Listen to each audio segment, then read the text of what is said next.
Hello student, आज हम आपको जो लेक्चर बताने वाले हैं वो आपका स्टैटिस्टिकल थर्मोडायनेमिक्स का टॉपिक है। और इसके अंदर हम जो पढ़ने वाले हैं वो है मैक्सवेल बोल्ट्जमैन स्टैटिक्स। ठीक है, तो ये जो स्टैटिकल थर्मोडायनेमिक्स है आपका, ये आपको कैलकुलेट करती है microscopic property for any thermodynamical system. ठीक है भाई, तो ये आपको जो स्टैटिकल थर्मोडायनेमिक्स के अंदर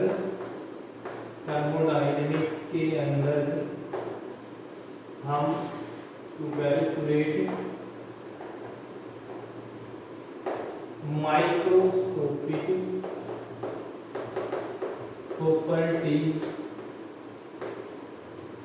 ऑफ थर्मोडायनेमिकल सिस्टम। बहुत ही इंपॉर्टेंट है कि आपके जो थर्मोडायनेमिकल प्रॉपर्टीज है, माइक्रोस्कोपिक प्रॉपर्टीज हैं, वो हम किसी भी थर्मोडायनेमिकल सिस्टम की हम यहाँ पर कैलकुलेट कर सकते हैं। और जनरली ये जो स्टैटिकल थर्मोडायनेमिक्स है, this is applicable perfect applicable this is perfectly applicable on ideal system for monoatomic और डायटोमिक सिस्टम के अंदर एप्लीकेबल जनरली होती है। देखो ये आपका जो है ये जनरली आइडियल सिस्टम के ऊपर अप्लाई होगी और जनरली सिंपल जो सिस्टम है उसके ऊपर हम इसको अप्लाई करके देख सकते हैं और उसकी माइक्रोस्कोपिक प्रॉपर्टीज वगैरह हम कैलकुलेट कर सकते हैं। और ये मोनोएटॉमिक डायटोमिक जो भी गैसेज वगैरह हैं उनके ऊपर भी हम इसको अप्लाई कर सकते हैं। ठीक है भाई, आप जो है कि जो स्टैटिकल थर्मोडायनेमिकल जो एक्सप्लेनेशन देने के लिए आपकी जो टाइप्स ऑफ स्टैटिक्स है आपकी तीन टाइप से डिवाइड करा गया है। टाइप्स ऑफ स्टैटिक्स, ठीक है, उसमें सबसे पहला जो है आपका वो है मैक्सवेल बोल्ट्जमैन स्टैटिक्स। ठीक है, दूसरा आपका जो है ये जो मैक्सवेल बोल्ट्जमैन स्टैटिक्स जो है वो आपका क्लासिकल अप्रोच है, क्लासिकल मैकेनिक्स के थ्रू आया हुआ है। आगे की दोनों आपकी जो स्टैटिक्स है देन अप्लाई क्वांटम मैकेनिक्स। ठीक है, क्वांटम मैकेनिक्स अप्लाई करके दो स्टैटिक्स आपकी आई है, एक आपका बोस आइंस्टीन स्टैटिक्स और दूसरा है आपका फर्मी डिराक स्टैटिक्स। ठीक है, तो हम यहाँ पर जो है तीन टाइप की स्टैटिक्स के थर्मोडायनेमिकल डेरिवेशन पढ़ेंगे। पहला आपका जो है मैक्सवेल बोल्ट्जमैन, ये आपका क्लासिकल अप्रोच है, और क्वांटम अप्रोच जो है वो बोस आइंस्टीन के अंदर पढ़ेंगे और फर्मी डिराक के अंदर पढ़ेंगे। ठीक है, तो आज हम जो पढ़ने वाले हैं वो मैक्सवेल बोल्ट्जमैन स्टैटिक्स के बारे में पढ़ने वाले हैं। ठीक है, तो यहाँ पर हम जो टॉपिक आपके जो डालने वाले हैं वो है derivation for Maxwell Boltzmann statics. ठीक है, derivation for Maxwell Boltzmann statics, इसको एमबीबी बोल देते हैं स्टैटिक्स। ठीक है, MB statics Maxwell Boltzmann statics तो आसान सा डेरिवेशन है। और इस डेरिवेशन के अंदर हम क्या कैलकुलेट करते हैं, नंबर ऑफ पार्टिकल कैलकुलेट करते हैं, जिसमें आपकी मोस्ट प्रोबेबल आपकी थर्मोडायनेमिकल प्रोबेबिलिटी हो, या आप ये कह सकते हो मोस्ट प्रोबेबल थर्मोडायनेमिकल प्रोबेबिलिटी के जो मॉलिक्यूल्स है, number of molecules of that energy. ठीक है, वो हम कैलकुलेट करते हैं। ठीक है, तो इसको कैलकुलेट करने के लिए आपने क्या है कि कंसीडर करना पड़ेगा आइडियल सिस्टम, ठीक है भाई। तो कंसीडर आइडियल सिस्टम, ठीक है भाई, थर्मोडायनेमिकल सिस्टम है।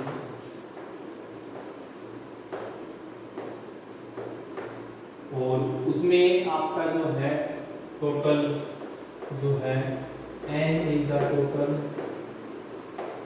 नंबर ऑफ पार्टिकल,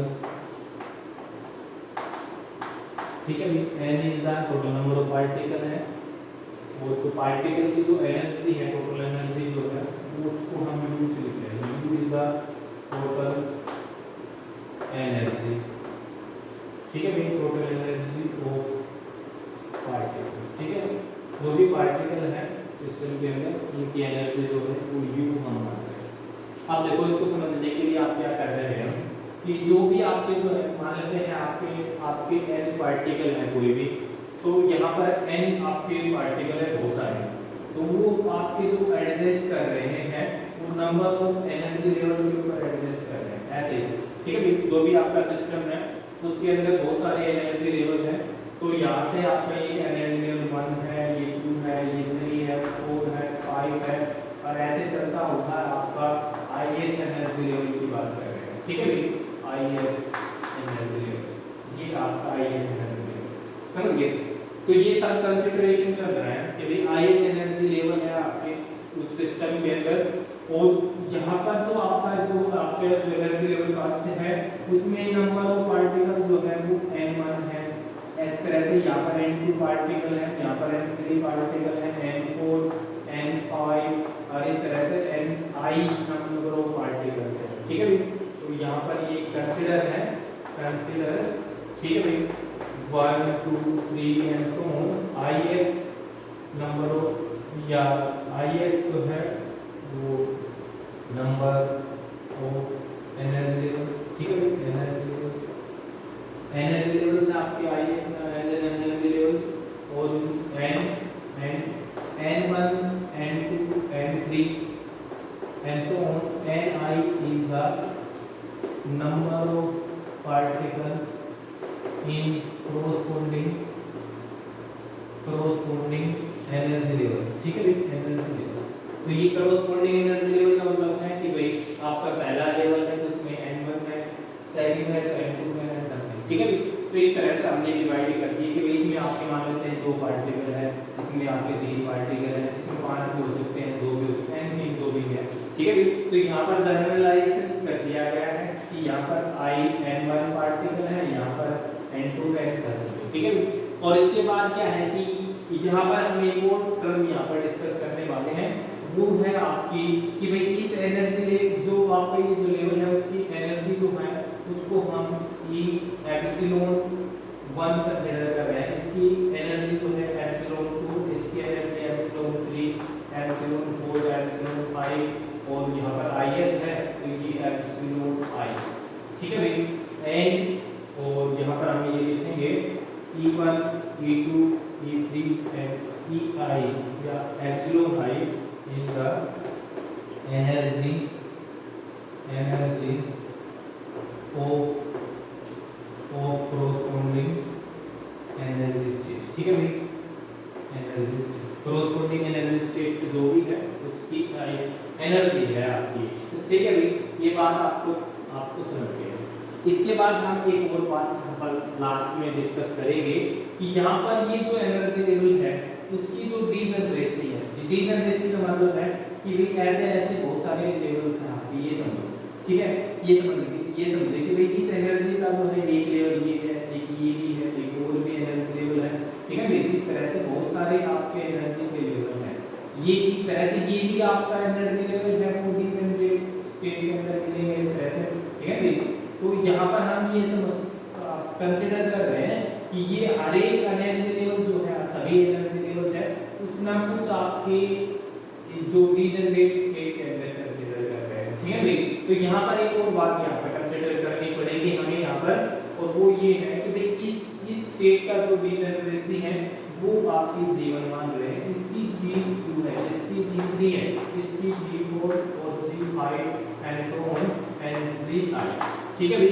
ये डिजनरेसी है इसकी, और डिजनरेसी का मतलब होता है सेम एनर्जी स्टेट, जिसकी एनर्जी स्टेट सेम हो, एनर्जी सेम हो, तो ये बहुत सारी एनर्जी स्टेट है इस तरह से, ये आप कंसीडरेशन कर रहे हैं। अब क्या है, हमारे पास बहुत सारी पॉसिबिलिटी होगी पार्टिकल के एंटर करवाने की। मान लेते हैं, देखो ये बात सोच के देखो कि हम यहाँ पर एक पार्टिकल डालते हैं, वन पार्टिकल, ठीक है, वन पार्टिकल कोई भी हम यहाँ पर एंटर करवाते हैं, कोई एक, ठीक है। तो उसके बाद कितनी ज्यादा पॉसिबिलिटी है कि यहाँ पर भी देखो हर एक आपकी जो डिजनरेसी है वहां पर आपकी आ सकता है, यहाँ पर ये भी आ सकता है, यहाँ पर ये भी, यानी हर एक एनर्जी स्टेट में ये जा सकता है, इस स्टेट में जा सकता है, इसमें भी बहुत सारी डिजनरेसी होगी, ठीक है भाई। तो यहाँ पर हम पार्टिकल की क्या निकालेंगे, थर्मोडायनामिकल प्रॉपर्टी निकालेंगे सिस्टम की, कि हम भाई देखो पहले वन पार्टिकल को डाल कर देखेंगे कि उसके ऊपर क्या फर्क पड़ता है, टू के ऊपर समथिंग, ठीक है भाई, क्या क्या पॉसिबिलिटीज आती है वो हम यहाँ पर देखने वाले हैं। और ये आपकी मैक्सवेल बोल्ट्जमैन ने ही आपकी एक्सपेरिमेंटेशन किया है इसके बारे में, ठीक है। तो ये हम कंसीडरेशन हमने कर लिया, ठीक है।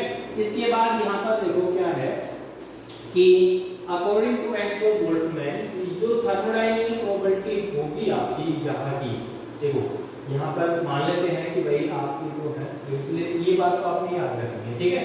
इसके बाद है कि जो थर्मोडायनामिकल प्रॉपर्टी आपकी है, this is implies that thermodynamical property, ठीक है, यहाँ पर जो थर्मोडायनामिकल प्रॉपर्टीज जो है आपकी, आप ये समझ कर चलो कि डिजनरेसी नहीं है, ठीक है भाई। तो डिजनरेसी नहीं है तब उस टाइम के आपकी जो पार्टिकल है ये एक लेवल है, ये एक लेवल है, समथिंग एनर्जी के लेवल है, और इसमें नंबर ऑफ पार्टिकल है आपके समथिंग, ठीक है भाई। तो उस केस में आपका जो थर्मोडायनामिकल जो प्रॉपर्टी है उसको हम एम से लिख देते हैं, ठीक है भाई। तो ये आपकी थर्मोडायनामिकल प्रॉपर्टी जो है उस केस के अंदर क्या होगी, उसको कैलकुलेट करने का तरीका ये है कि भाई टोटल नंबर ऑफ पार्टिकल जो है आपके वो, ठीक है भाई। तो ये n फैक्टोरियल्स अपॉन में जो नंबर ऑफ पार्टिकल है उसका फैक्टोरियल्स अपॉन में, और जो भी आपके जो इंडिविजुअल एनर्जी स्टेट जो है, जैसे कि इसकी एनर्जी स्टेट में पार्टिकल ये है n1 और n2, और इनका सभी का फैक्टोरियल्स होता है, जैसे n1 का फैक्टोरियल्स n2 में n2 का फैक्टोरियल्स n2 के अंदर एंड सो ऑन ni का फैक्टोरियल्स, ठीक है भाई। ये बात आप समझ गए हैं। और इसको हम इस तरह भी लिख सकते हैं, this is equal to n factorials upon में, इसको हम प्रोडक्ट, देखो ये प्रोडक्ट की तरफ में है तो हम यहाँ पर प्रोडक्ट का निशान लगा सकते हैं, यहाँ पर प्रोडक्ट, और i की वैल्यू हम यहाँ से 1 से स्टार्ट करेंगे और i तक जाएंगे, और इसमें ni, this is the notation for this, ठीक है भाई। तो इसको इस तरह भी लिख सकते हैं, और ये आपकी थर्मोडायनामिकल प्रॉपर्टी बताती है कब, जब डिजनरेसी आप कंसीडर नहीं कर रहे हैं, ठीक है। आप देखो सोचो, अब एक हम बात बता रहे हैं कि यहाँ पर यदि आप देखो कि मान लेते हैं आपकी जो डिजनरेसी आपकी c है, ठीक है भाई, कोई भी आप ये समझ लो कि आपकी जो डिजनरेसी आपके पास है वो आपके पास, जैसे कि मान लेते हैं आपके पास दो बॉक्स है, ठीक है भाई, दो बॉक्स है, डिजनरेसी आपकी दो होगी g की वैल्यू, ठीक है। तो वहां पर उस केस के अंदर मान लेते हैं आप कोई एक पार्टिकल डाले, वन पार्टिकल है कोई भी एक आप, तो यहाँ पर आपकी पॉसिबिलिटी कितनी होगी, नंबर ऑफ पॉसिबिलिटी वो आपकी दो होगी, एक ये होगी एक ये होगी, क्योंकि जी आपके पास दो है तो पॉसिबिलिटी आपके पास कितनी है, दो है, ठीक है भाई। उसके बाद देखो क्या है कि ये पार्टिकल आपका जो है आपका ये यहाँ पर आ रहा है, एक यहाँ पर आ रहा है, ठीक है भाई, पॉसिबिलिटी आपके पास कितनी होगी, 2 हो गई है, ठीक है। इसी प्रकार से यदि आपका दो पार्टिकल इसके अंदर आएंगे तो पॉसिबिलिटी कितनी हो जाएगी आपके पास, देखो वन पार्टिकल आया तो आपकी पॉसिबिलिटी जो है वो आपके पास 2 निकल के आएगी, और जब आपके पास इसी के अंदर दो पार्टिकल आ रहे हैं, एक ये ए है ये बी है, तो ये भी आपकी दो पॉसिबिलिटी जनरेट करेगा, ये भी दो पॉसिबिलिटी, यहाँ पर पॉसिबिलिटी जो है 4 आ रही है, ठीक है भाई। यहाँ पर पॉसिबिलिटी कितनी आ रही है, 4 आ रही है। तो इसी तरह से आप 3 पार्टिकल कंसीडर करेंगे, देखो 3 पार्टिकल यदि आप कंसीडर करेंगे ए बी और सी का, ठीक है भाई, ए और बी और सी का, तब आपकी पॉसिबिलिटी 2 ये और 2 ये 6 हो जाएंगे, ठीक है भाई। तो पॉसिबिलिटी आपकी कितनी हो जाएगी, 6 हो जाएगी। तो मैं ये कहने वाला हूँ यदि आपकी देखो यदि जनरलाइजेशन के केस में यदि आप GI जो आपकी जो डीजनरेसी अभी हम कंसीडर कर रहे हैं, डीजनरेसी हम कंसीडर कर रहे हैं कि भाई किसी भी आपके लेवल की उसकी जो डीजनरेसी है वो GI है, जनरलाइजेशन के केस में मान रहे हैं, और उसमें आपने एक पार्टिकल डाल दिया, सोचो एक पार्टिकल डाल दिया तो वहां पर पॉसिबिलिटी जो जनरेट हुई वो आपकी कितनी हो जाएंगी, GI ही हो जाएगी, जितनी है उतनी। ठीक है भाई, देखो यहाँ पर आपकी GI आपके पास कितना था, GI आपके पास 2 थी तो इसलिए 2 निकल के आई थी। ठीक है भाई, और यहाँ पर आपकी GI जितनी होगी उतनी निकल के आएगी। दूसरी बात कि यदि आप पार्टिकल 2 ऐड करते हो, ठीक है भाई, तो पॉसिबिलिटी कितनी हो जाएगी, तो वहां पर G की पावर में जो भी है उसकी पावर में आपका 2 हो जाएगा, यहाँ पर पावर में 1। तो जनरलाइजेशन है कि यदि n आप number of i number of molecule आप डालेंगे तो उसमें पॉसिबिलिटी कितनी जनरेट होगी, GI। बात ये समझिए। ठीक है भाई, तो यहाँ पर एक आपकी जो डीजनरेसी की वजह से आपकी प्रोबेबिलिटी आ रही है, पॉसिबिलिटी जनरेट हो रही है, वो भी हम यहाँ पर कंसीडर करेंगे और फिर थर्मोडायनामिकल प्रोबेबिलिटी हम निकालेंगे सिस्टम की। ठीक है भाई, तो ये बात आप ध्यान रखना है। ठीक है भाई, तो यहाँ पर हम कंसीडर करेंगे, ठीक है भाई, consider Ni number of molecules particles distribute in GI। ठीक है भाई, GI degeneracy energy scale। ठीक है भाई, then this implies that, और जो हम ये जो पॉसिबिलिटी आपका जो नाम ले रहे हैं, बार बार आपका जो आपके पॉसिबिलिटी का नाम ले रहे हैं, इसको हम एक नाम दे देते हैं प्योरिटी थर्मोडायनामिकल। ठीक है भाई, प्रोबेबिलिटी या पॉसिबिलिटी लिख दो आप। ठीक है, पॉसिबिलिटी। ठीक है, और इसको हम C से लिख देंगे, ये बात। ठीक है, और इसकी वैल्यू क्या आएगी भाई बताओ क्या आएगी आपकी। अभी मैंने बताया कि यदि आपका देखो आपकी जब आपका डीजनरेसी 1 है तो उसके केस में आपका N1 पार्टिकल यदि आप डाल रहे हो तो N1 जितने भी आप डाले, अभी मैंने बताया कि भाई GI है और उसमें Ni नंबर ऑफ पार्टिकल डालेंगे तो उसी पावर में चला जाएगा, इनटू में G2 है तो N2 हो जाएगा, इनटू में G3 एनर्जी डीजनरेसी है और उसमें N3 पार्टिकल डाले तो N3। ठीक है, इसी तरह से यहाँ पर GI और Ni। ठीक है भाई, और इसको भी हम जनरलाइजेशन में लिखते तो इसको हम प्रोडक्ट में लिख देते हैं, प्रोडक्ट क्या हो जाएगा, GI Ni। ठीक है भाई, I की वैल्यू 1 से आगे है, I ले जाएंगे। ठीक है भाई, तो ये मैंने लिख दिया है आपका ये प्योरिटी थर्मोडायनामिकल प्रोबेबिलिटी, और ये ड्यू टू आ रही है डीजनरेसी की वजह से। ठीक है भाई, ये आपकी सेकंड, ये आपकी किसकी वजह से आ रही है, डीजनरेसी की वजह से, ये आपकी जनरली पार्टिकल के अरेंजमेंट की वजह से आ रही है। ठीक है भाई, अब क्या है, हम टोटल थर्मोडायनामिकल प्रोबेबिलिटी निकालेंगे टू कैलकुलेट टोटल थर्मोडायनामिकल प्रोबेबिलिटी। ठीक है भाई, और टोटल थर्मोडायनामिकल प्रोबेबिलिटी को हम लिख रहे हैं W। ठीक है भाई, दिस इज द टोटल, और दिस इज इक्वल टू आपके प्योरिटी थर्मोडायनामिकल प्रोबेबिलिटी इनटू में आपका जो ये थर्मोडायनामिकल प्रोबेबिलिटी है इसका मल्टीप्लिकेशन दोनों। ठीक है भाई, तो आपका दोनों से आपकी ये इक्वेशन आएंगे, इक्वेशन नंबर 3 में। ठीक है भाई, तो using equation number 1 and 2 in equation number 3, using equation 1 and 2 in equation number 3।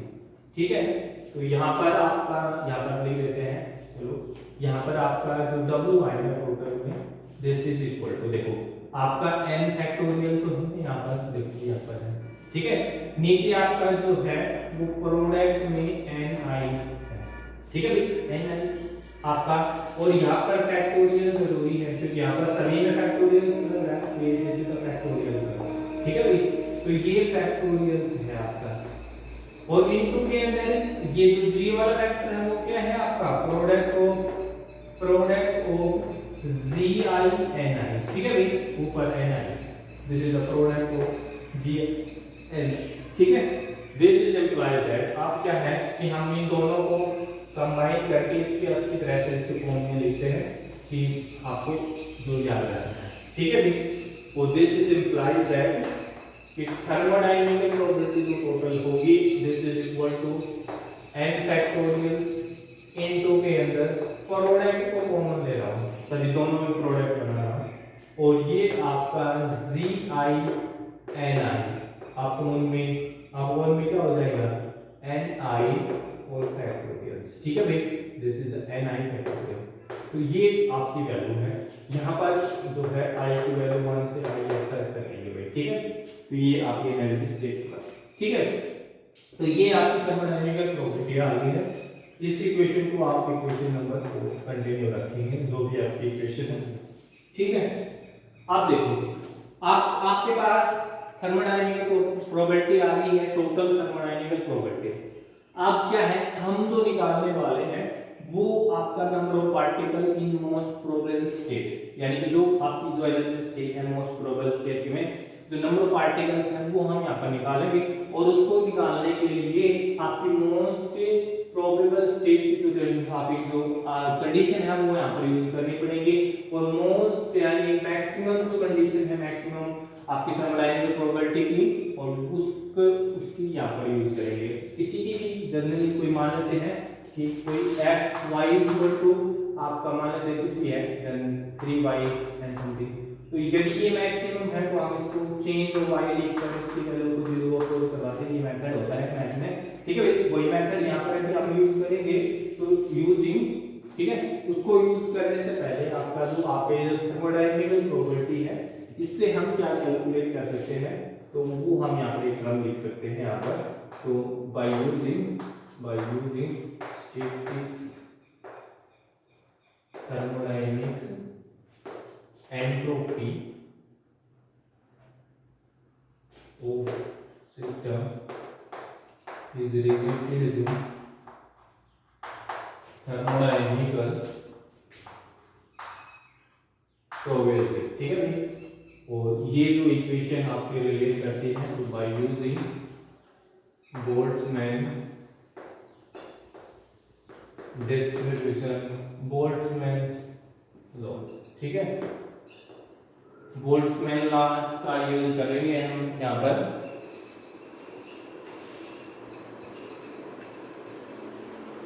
Boltzmann law का हम यहाँ पर यूज करेंगे, और बोल्ट्जमैन लॉ के अनुसार क्या है कि जो एंट्रोपी होती है सिस्टम की, this is the Boltzmann constant और Ln, ठीक है। ये आपकी थर्मोडायनेमिकल प्रोबेबिलिटी की इक्वेशन है जिससे हम एंट्रोपी डायरेक्टली कैलकुलेट कर सकते हैं, ठीक है। तो जब ये आपकी थर्मोडायनेमिकल प्रोबेबिलिटी आ जाए तब आप इसकी वैल्यू कैलकुलेट कर सकते हैं, और ये बोल्ट्जमैन कांस्टेंट है, ठीक है भाई। और for maximum by using maximum distribution, या आपकी most probable distribution, most probable distribution condition पे तो वर्क डन जो होता है वो मैक्सिमम होता है, जैसे वर्क डन जो है मैक्सिमम, ठीक है।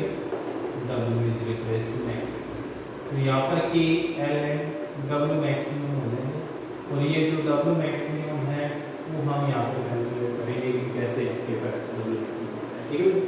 तो ये मोस्ट प्रोबेबल डिस्ट्रीब्यूशन की जो कंडीशन है ये आप याद रखिए कि इस तरह से आपको रिलेट करता है, ठीक है भाई। अभी इस पे आगे बढ़ाएंगे, ठीक है। तो यहाँ पर यूजिंग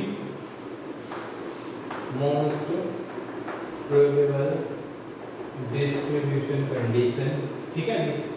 और मोस्ट प्रोबेबल डिस्ट्रीब्यूशन कंडीशन ये है कि भाई आप इसका Ln WD change of Ln W यदि आप लेंगे, ये एक्चुअल में क्या है कि हम इसको भी लिख सकते हैं, Ln को आप बाहर भी लगा सकते हैं चेंज, ठीक है भाई।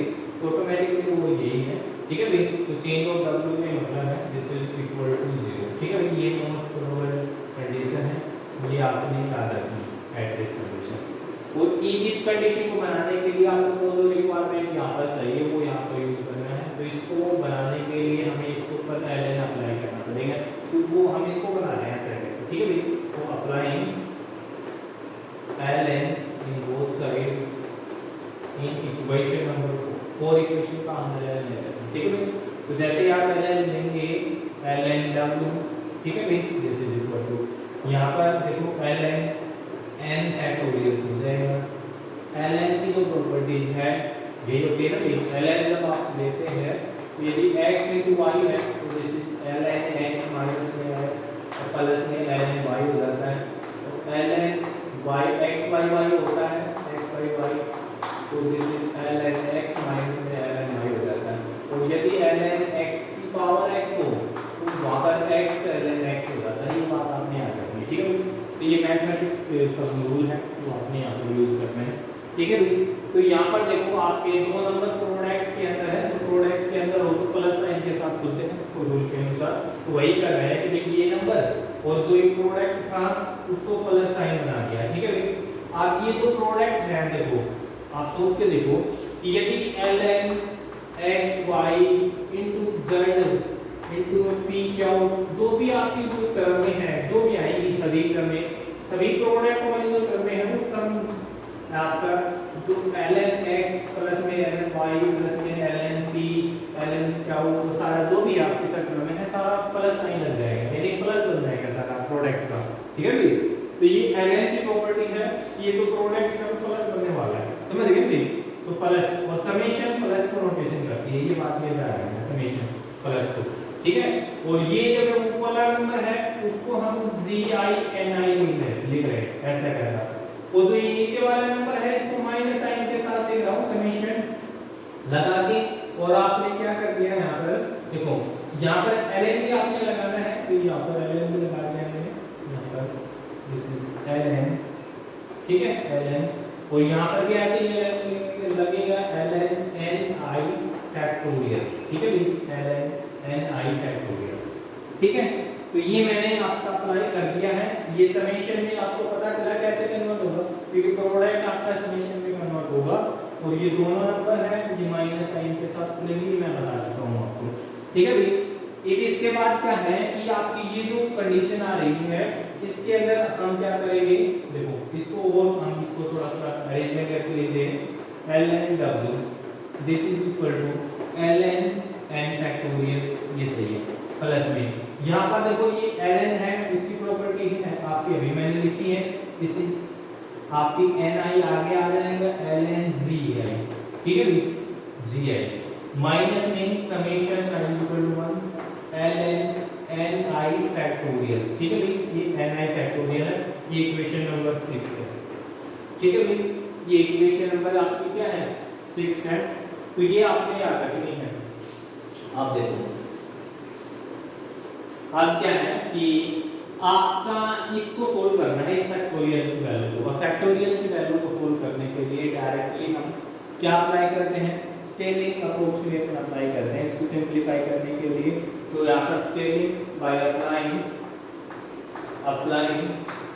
स्टेलिंग अप्रोक्सीमेशन, वो स्टेलिंग अप्रोक्सीमेशन ये कहते हैं कि यदि कोई x की वैल्यू लार्जर है, देखो आपने लार्जर है तो ln x फैक्टोरियल की जो वैल्यू है, x फैक्टोरियल की वैल्यू है उसको हम x ln x माइनस में x लिख सकते हैं, ये आपका स्टेलिंग अप्रोक्सीमेशन है, ठीक है।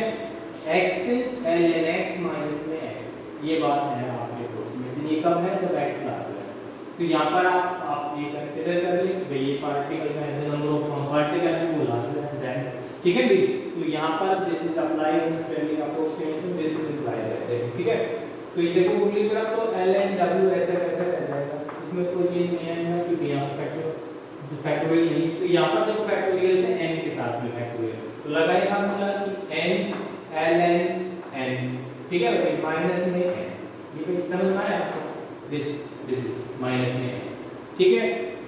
पहला टर्म पे लगाया, दूसरी टर्म में आपका फैक्टोरियल की टर्म नहीं है, ऐसे कैसे आ जाएगा, ठीक है भाई, प्लस का साइन समेशन आप कैसे ni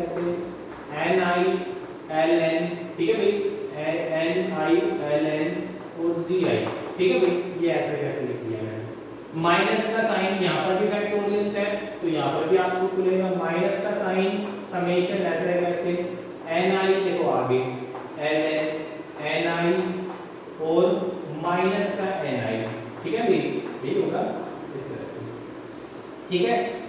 इसके बाद देखो ये समेशन है आपका, इसके ऊपर भी अप्लाई होगा, इसके ऊपर भी अप्लाई होगा। दिस इज इंप्लाइज दैट कि ये जो ln w है ये क्या हो जाएगा n ln n, ठीक है भाई, दिस और माइनस में n प्लस में, प्लस के बाद क्या है ये क्रम ऐसे कैसे ni ln zi, ठीक है। और यहाँ पर देखो ये समेशन को मैं आपको आगे कर रहा हूँ, समेशन ni ln ni, ठीक है भाई, ये ऐसा है कैसे और ये माइनस का हो जाएगा प्लस समेशन ni, ठीक है भाई, और समेशन ni। तो ये इक्वेशन जो है आपकी, ये जो थर्मोडायनेमिकल प्रोबेबिलिटी है हमने ln अप्लाई कर दिया है और ये इक्वेशन नंबर 7 हम मान लेते हैं, ठीक है भाई। इक्वेशन नंबर आपकी 7 हम कंसीडर कर लेते हैं। इसके बाद देखो जब हमने स्टेरिंग अप्रोक्सीमेशन लगाई है और यहाँ तक पहुँच गए हैं, ठीक है, आप देखो कि यहाँ पर आपकी जो है आपकी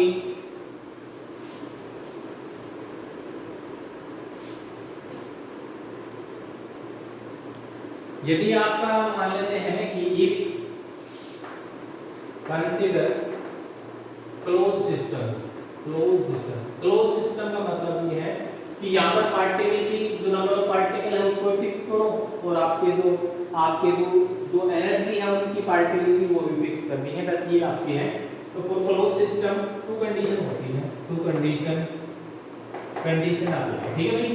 क्लोज सिस्टम के लिए तो पहली कंडीशन ये है कि टोटल नंबर ऑफ पार्टिकल्स, ठीक है भाई, पार्टिकल पहुंचते हैं, एक बात ये, और टोटल नंबर ऑफ पार्टिकल को हमने n से लिखा और this is the total number of particles ni। देखो समेशन ni का मतलब है कि जब हमने लेवल्स आपके दिखाए थे, इसमें n1 पार्टिकल था, इसमें n2 पार्टिकल था, उसमें n3 पार्टिकल है, तो सभी को यदि आप ऐड करेंगे ना तो समेशन ni बन जाएगा, ठीक है भाई। Is equal to n1 + n2 + 3n3 and so on ni, ठीक है भाई। तो ये आपका जो है ये आपकी जो है पहली कंडीशन है, इस इक्वेशन को 8 दे देते हैं, ठीक है। दूसरी कंडीशन ये है क्लोज सिस्टम की कि यहाँ पर एनर्जी जो है टोटल एनर्जी जो है वो पार्टिकल जो है इज आल्सो कांस्टेंट, ठीक है भाई। तो टोटल एनर्जी को हम u से लिख रहे हैं, पार्टिकल की एनर्जी को, और एनर्जी कैसे आप कैलकुलेट करेंगे, देखो इसकी जो आपकी स्टेट की जो एनर्जी है उसको हमने एप्सिलॉन 1 से लिखा है, ठीक, देखो सोच के इसमें n1 पार्टिकल है और पार्टिकल क्या है और जो स्टेट की एनर्जी है वो E1 है, ठीक है भाई। तो यहाँ पर टोटल एनर्जी इस पार्ट स्टेट की क्या हो जाएगी ni और एप्सिलॉन i, ठीक है भाई, ये बात ध्यान रखना है। दिस इज एप्सिलॉन i या ei इनटू में ni, ठीक है भाई, और ये भी आपका क्या होता है कांस्टेंट होगा, ठीक है भाई, ये भी आपका क्या होगा कांस्टेंट होगा, this is equal to constant, ठीक है। ये इक्वेशन नंबर 9। तो ये दो वैल्यू है आपकी, इस वैल्यू को यहाँ पर हम यूज करें, देखो अभी हम इसको यहाँ पर यूज करेंगे, तो यूजिंग